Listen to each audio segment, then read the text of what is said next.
Hey guys, I'm so excited that we are getting back. I apologize for the delay on this plan. A lot of districts and waiting on everything, support and information to get this all together and make sure I have everything correct and aligned. So I'm going to review a lot of Weinberg and not Discovery because Discovery, we are still going to be in a virtual setting, but my teachers will be in home in a sense physically, but they will still be working virtually for our students on Discovery. So this is really going to talk a lot about Weinberg kids. But overall, we have a vision and a mission statement for state agency schools, and we really want to look at the whole child, the social, emotional, and academic needs, and those are our focus always. And yeah, we keep that true to our heart. A lot of this is a framework that was provided by some other principals in the district. So, a lot of things we have in here. We have a very solid plan. So, like messaging, we have Monday messages for all the kids. We will have PBIS and other expectations taught and celebrations on a weekly basis, and of course, daily communication about just typical enrollments and withdrawals of new students and any illnesses in these students that should happen. And then we broke down each setting that we have in different areas, and we looked at those different procedures. So as you know, the common area, which is our hallways, or like in the atrium for the upstairs Weinberg setting, um, we will have one class at a time. We will have all of these. We have plans for when kids come at different times and they leave and enter school at different times, so only one at a time. And and let's see, arrival and dismissal again. All students or all groups are going to come at different times and leave at different times. So there should be only one group in the hallway to decrease that chance of arrival and dismissal. Breakfast and lunch will be on the units, so it's very easy for us. We just help assist to transition our students to the lunchroom and then back to the school setting once they are done. And we will help promote, cleaning and washing our hands before and after we eat. In the classrooms, we have certain PPE items. We have caddies. I've been trained on the sprayer. So we will be working with, I'll be working with my clerks and working with the cleaning department or the environmental department to make sure that we have the best schedule set up for that. And then another thing, when we get back in return, our focus, our first week, we will have a laser like focus on mental health and social emotional learning support. So we have a specific curriculum. We have reviewed that with our teachers. Everything that they will need to support, even supporting our own teachers during these needs. So we teach social emotional learning every single day, and it's embedded into our schedule. I'm excited about the schedule because it provides a lot of opportunity for teachers to work individually, meet special education goals, cover teachers if there's a situation, an issue. So I'm really excited about that. And how we have our kids set up is our kids are going to be organized by groups, and they are going to be in a specific classroom and not rotate, and then my teachers will actually rotate. So if you see that teachers are required a 50-minute planning, and we have also required to do an SEL program. And yeah, my teachers rotate. We do have a bathroom schedule, if you notice at the bottom as we scroll down. So we've always had that where bathrooms are locked because we want learning to be a priority and let them know like it's important to stay in classroom and for safety measures, excuse me.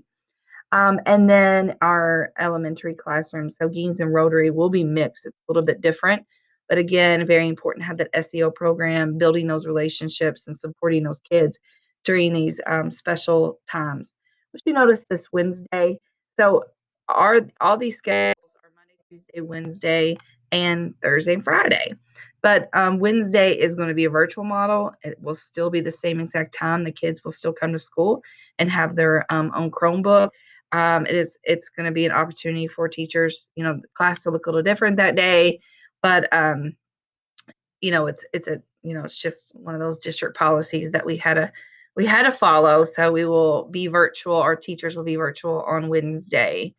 Again, the focus on those activities that I've met with every teacher and discussed the importance of social emotional learning and making sure that they have a plan on building those appropriate relationships with our students. We also have cleaning guidelines that I've worked with Ken on, and just making sure like the teachers are supported, and we are providing a clean classroom for them to teach and students to learn. Like I said, I did get trained in those fancy little spray trainings, so I'm excited to be able to use that. We are going to follow JCPS's and HOTAS contract tracing. So, we have a step one, two, and three, and those are exactly the same policies that you do, but we just also have a little document that we will handle if in fact one of our employees comes down with COVID. Um, and then we have behavior plans. So it's really important that we have these instilled in our programs, and we've always had them. But just making sure that we are very focused on these and teaching these expectations, because it's been a year and some of these kids have never physically met these teachers, so it's going to be interesting. So we have our expectations spell home, healthy relationships, ownership, making good decisions, and effort. So they base all of our lessons and point sheets and everything is around those common principles. We do have expectations, so I just clearly review those expectations with my teachers and my instructional assistants. Every classroom will have an instructional assistant, as well as a teacher, so that's a great opportunity for more adults to support our needs of our students. So it's a great opportunity for that.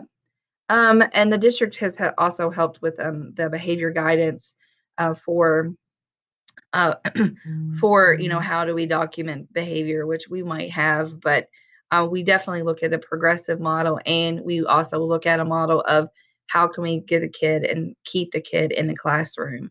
And then we have our in-person data, so we monitor data on a daily basis. I think it's taken a little too long, but let's see. So we have it again divided by unit. And then this is a spreadsheet that we monitor every kid's behavior based off of our expectations. And we take that data and we share it in our case review. So a lot of we help support a lot of therapists and treatment teams during with that data, and we'll obviously keep that going during this time. I've mentioned social emotional lesson plans, but this is our PBIS lesson plan. So we every Monday we teach explicit expectations in different locations. Normally we have data to collect where we need to have our lesson plans and which ones, but we will go through this. We'll start with being healthy. These documents, and then we will look at computer use, arrival, dismissal, and classroom expectations for our students. And then, of course, with our PBIS system, you have to have incentives. So we have had student of the month. We're going to have student of the week, and what kind of fun Friday that we can have that is safe. So again, we have a student council, and our teacher committees will help decide those expectations when when we get those kiddos back. We'll work on that. Just letting my teachers know that the communication with Lorraine, Bretta, and Elena, there are three excellent school coordinators. Couldn't do this without them. They're amazing. And then we end with our academic focus. So making sure that we have our PLCs in place. We're focusing on our six systems and our pillars within JCPS. So it's really, really important. And then, of course, again, the statewide, we'll continue with that. We're not falling off our academic expectations, but continuing to nurture them. And then at the end, I have some frequently asked questions that my teachers have asked, or I thought that may be important for them to know. So we have those on there listed. I took that from a district model. And that's really it. So I'm really excited about getting back and ending our school off in person. Thank you.